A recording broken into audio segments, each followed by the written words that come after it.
This Capital One Venture X review answers the one question everyone gets wrong. Is the $395 annual fee worth it, or is it just another travel card that sounds good on paper? Here is the honest answer. If you travel even a couple of times a year, this card basically pays you to hold it. Between the $300 annual travel credit and the $120 global entry or TSA pre-check credit, that is $420 in automatic statement credits, the fee is $395. So year one, you are already ahead before you earn a single point. And you get 75,000 bonus miles after spending $4,000 in 3 months, worth at least $750 if you redeem for travel. That is the quick math. But the real question is whether the ongoing rewards and lounge access stack up against the other big travel cards out there. And that is where things get interesting. But let's talk about exactly what that annual fee covers and how the math really works out. The fee is the fee, and I know that number can look intimidating on its own. But here's the thing, the credits that come with the card are designed to offset that entire amount. You get a travel credit that applies to any travel purchase, book through the portal, and then you get a separate credit for global entry or TSA pre-check. If you use both of those, your out-of-pocket cost for the fee essentially disappears. In fact, the combined value of those two credits actually exceeds the fee, meaning on paper you are getting paid to have the card. Now, you have to actually use them.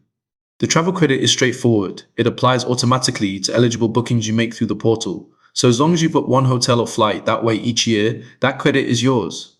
The pre-check credit comes once every few years, since those memberships last about 5 years. So the real annual cost of the card, after accounting for those automatic offsets, is basically zero or even negative for anyone who travels even once a year. That is the core of why this card is such a strong value proposition. It's not that the fee is low, it's that you get it all back in things you were going to spend money on anyway. But the real value doesn't stop at just offsetting the fee. The way this card earns miles and lets you redeem them is where it gets interesting. You earn unlimited 2 times miles on every single purchase, no categories to track, no quarterly activation, no caps. That alone is rare for a card with this low and effective cost. Then, when you book travel through Capital One's portal, you earn 5 times miles on flights and vacation rentals and 10 times miles on hotels and rental cars. And there's also 5 times miles on Capital One Enter, their events and experiences platform, if that's your thing. Those portal multipliers are huge, especially the 10 times on hotels, which blows most competing cards out of the water for hotel bookings. Now, the welcome bonus, you get a solid chunk of miles after hitting a reasonable spending threshold in the first 3 months. That bonus alone, if you transfer it to the right partner airline, can easily cover a round-that-trip domestic flight or even a one-way business class ticket to Europe. And because this card earns 2 times on everything, everyday spending adds up fast, you're not limited to travel or dining. How you redeem is where the flexibility shines. You can book travel directly through Capital One's portal at a fixed rate of 1 cent per mile, which makes it simple. 50,000 miles is a $500 flight, no blackout dates. But the real power is in the transfer partners. Capital One lets you transfer miles to over a dozen airline and hotel loyalty programs, mostly at a 1-to-1 ratio. Think Air Canada Aeroplan, British Airways Avios, Turkish Airlines, Singapore KrisFlyer, and several others. That means you can take those 2 times everyday miles and turn them into premium cabin awards or higher value redemptions that would cost thousands in cash. If you know how to play the points game, the Venture X is one of the most powerful earners out there.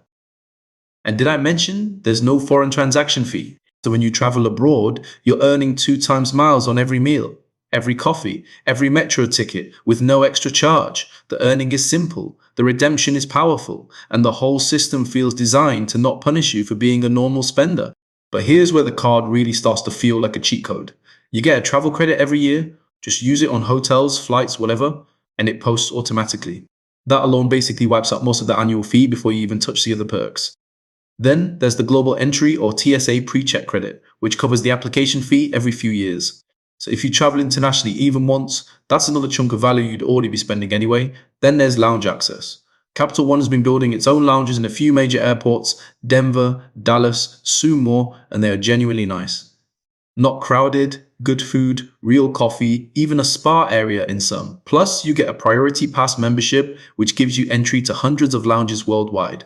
Some priority pass lounges are hit or miss, but having the option is huge when you're stuck on a 3-hour layover. This is the part people overlook. The Venture X comes with trip cancellation and interruption insurance, lost luggage reimbursement, and auto rental collision coverage. So if your flight gets cancelled or you drop your rental car key in a sewer, you're not just stuck holding the bill. That peace of mind alone is worth something, especially if you've ever had to fight an airline for a refund. Purchase protection and extended warranty are also on board, which covers your electronics and big buys for an extra year. Put it all together, and you've got a card that practically pays you to use it while covering your back when things go wrong. Look, I am not going to lie to you. The Venture X is a fantastic card, but it is not perfect, and pretending it is does nobody any favors. The biggest honest drawback is how much it depends on Capital One's travel portal. That $300 annual travel credit, it only works when you book through Capital One Travel. You cannot use it on any random airline website or hotel direct booking. So if you are someone who likes to book direct because you want loyalty points or you just hate using third-party sites, that credit becomes a lot less useful.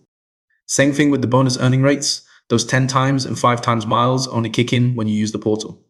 Book direct and you are stuck with the standard 2 miles per dollar.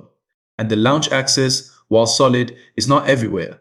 Capital One only has a handful of its own lounges, so you are mostly relying on Priority Pass, which can be hit or miss depending on the airport. Some Priority Pass lounges are great, others feel like a crowded waiting room with stale pretzels. Another thing, the miles themselves are worth about 1 cent each when you redeem through the portal, but if you want real value, you need to learn transfer partners. That takes a bit of effort. If you just want a simple cashback setup, this card adds complexity for no extra gain. So let me line this up against the main alternatives you are probably also considering. First up, the Chase Sapphire Reserve. That card carries a $795 annual fee, double this one's. You get a $300 travel credit, but it's a bit more restricted. The bonus is 100,000 points after $6,000 in 3 months, which is a bigger spend requirement. And you earn 3 points per dollar on travel and dining versus the Venture X's 2 miles on everything. But the reserve gives you lounge access for Priority Pass too, plus a few extras like DoorDash credits. Chase's points can transfer to the same partners as Capital One, but many people find Chase's points slightly more valuable per point. However, you are paying an extra $400 a year for that upgrade. For most people, the Venture X gives you 90% of the experience for half the price. Next, the Platinum card from American Express. That one is $895 annually, even steeper. It offers a massive bonus as high as 175,000 membership rewards points, but again, after a big spend requirement. The Platinum shines on airport lounge access. It gets you into Centurion lounges, which are excellent, plus Priority Pass and a few others. But it earns 1 point per dollar on most everyday purchases. That is terrible for daily spending. The Venture X earns 2 miles on everything, no categories. So the Platinum is a card for luxury travel perks, not for earning rewards on normal spending.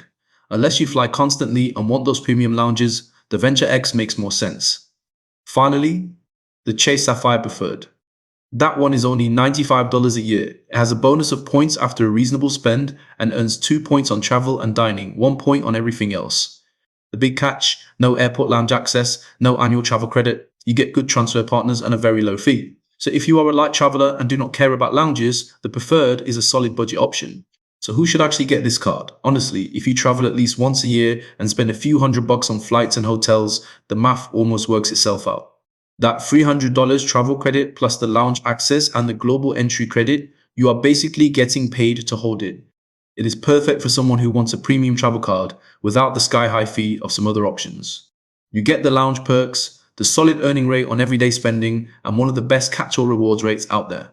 But if you only fly maybe once every couple years, or you always book through a third party like Expedia instead of Capital One Travel, then the annual fee starts to sting. You will not use the credits, you will not use the lounges, and that $395 just sits there. Also, if you want a card that gives you a ton of bonus categories, like extra points on groceries or gas, this is not it. Now, one big question people always have, how easy is it actually to use that $300 travel credit? You just book a hotel or rental car through Capital One Travel, and the credit knocks off the cost automatically. Capital One has its own lounges in a few major airports, and they are really nice. Free food, drinks, the works. Just keep in mind some Priority Pass lounges can be packed during peak times. As for the 2 times miles on everything, that is what makes this card a great daily driver. You do not need to think about categories, just swipe and earn. For frequent travelers who like simplicity, this card delivers. So here is the bottom line. Is the Capital One Venture X worth it? For the right person, Absolutely. If you travel at least once a year, the credits alone basically wipe out the annual fee. You get premium perks without the premium price tag. The lounge access is a genuine bonus, not a gimmick. And the 2 times miles on everything means you never have to think about what card to pull out. It is simple, it is powerful, and it punches way above its weight. I would give it a solid 9 out of 10. So to quickly recap what makes this card work, the $395 annual fee is basically cancelled out by the $300 travel credit and the $120 credit for global entry or TSA pre-check. You get lounge access, including Priority Pass and Capital One lounges. The rewards are straightforward. Unlimited 2 times miles on everything, plus 10 times on hotels and rental cars booked through Capital One Travel, and 5 times on flights and vacation rentals through that same portal. If this helped you out, subscribe for more honest car reviews like this one.